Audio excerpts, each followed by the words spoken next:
teman-teman, ada yang tahu apa itu pendidikan multikultural?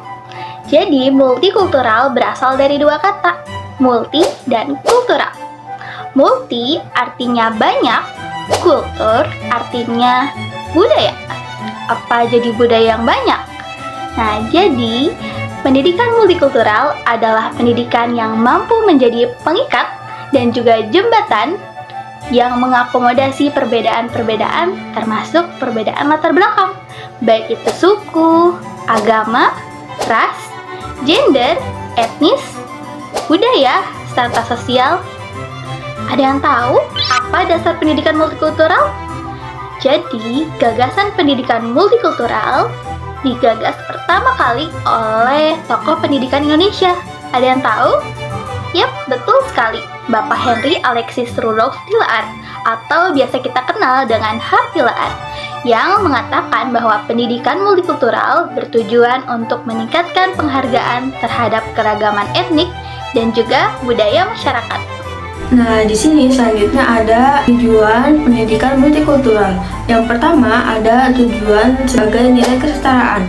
Nah, kesetaraan sendiri ialah sebuah nilai yang menganut prinsip bahwa setiap individu memiliki kesetaraan, hak, dan posisi. Jadi, mau suku apapun, agama apapun, maupun bahasa seperti apa yang mereka pakai, kedudukannya sama seperti yang lainnya. Jadi, kesetaraan itu tidak membeda-bedakan antara yang satu dengan yang lain. Nilai yang kedua adalah nilai toleransi. Apa itu nilai toleransi? Toleransi sendiri memiliki makna yaitu saling menghargai satu sama lain. Dalam pendidikan multikultural, sangat menghargai perbedaan yang ada di dalam masyarakat. Bahkan agama Islam pun mempunyai semangat serta rasa toleransi yang tinggi. Islam itu bersifat adil dan moderat, dalam artian tidak ekstrim dan tidak memihak antara yang kanan dengan yang kiri. Lalu, tujuan yang ketiga adalah sebagai nilai demokrasi. Mengapa pendidikan multikultural itu memiliki tujuan sebagai nilai demokrasi? Karena prinsip demokrasi sendiri itu membebaskan manusia dari berbagai kungkungan.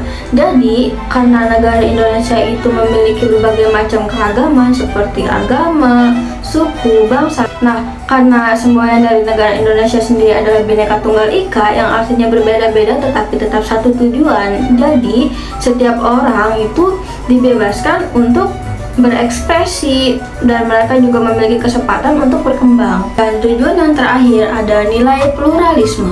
Pluralisme ini ialah paham yang memperjelas bahwa perbedaan itu memang ada.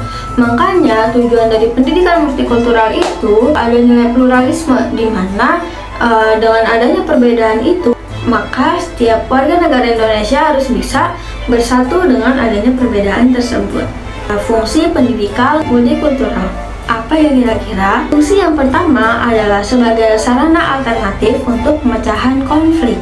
Karena banyaknya perbedaan, maka sering juga kekerasan terjadi. Hal ini diakibatkan karena adanya seseorang yang merasa bahwa agamanya paling benar, kemudian sukunya paling benar, bahasa yang digunakan paling bagus.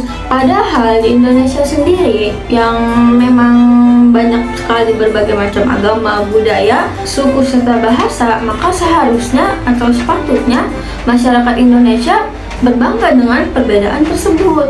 Nah, maka dari itu diadakannya pendidikan multikultural agar nantinya para siswa itu paham bahwa banyaknya perbedaan ini ialah merupakan suatu kebanggaan, bukan sesuatu untuk menjadi bahan perbanding-bandingan.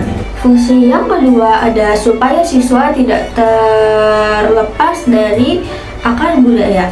Nah, di era globalisasi ini, pertemuan antar budaya menjadi ancaman yang sangat serius bagi peserta didik. Untuk menyikapi permasalahan tersebut, maka siswa itu hendaknya diberikan penyadaran akan pengetahuan mengenai keberagaman budayanya. Nah, dengan mereka memahami bahwa negaranya ini penuh dengan keberagaman, maka pasti sudah tertanam di hatinya untuk mempertahankan kelangsungan hidupnya dalam menghadapi berbagai tantangan yang datang dari lingkungan sekitarnya. Karena saat ini itu kan sudah era banyaknya gadget, terus komputer, internet pun sudah banyak dijumpai, maka kebudayaan dari luar pun gampang terserap. Nah, maka dari itu pentingnya pendidikan multikultural adalah untuk memahami kebudayaan orang lain tetapi tidak menghilangkan kebudayaan dirinya sendiri. Jadi, peserta didik itu tahu nih mana yang baik dan mana yang nggak baik. Jika yang baik itu bisa dia contoh, sedangkan yang tidak baiknya maka bisa dia tinggalkan. Fungsi yang ketiga adalah menuju masyarakat multikultural. Dalam konteks ini ditegaskan bahwa perbedaan itu bukan menjadi penghalang, melainkan menjadi sarana untuk kita bersatu dan saling semangat untuk mencapai tujuan atau untuk mewujudkan cita-cita dalam kehidupan berbangsa dan bernegara.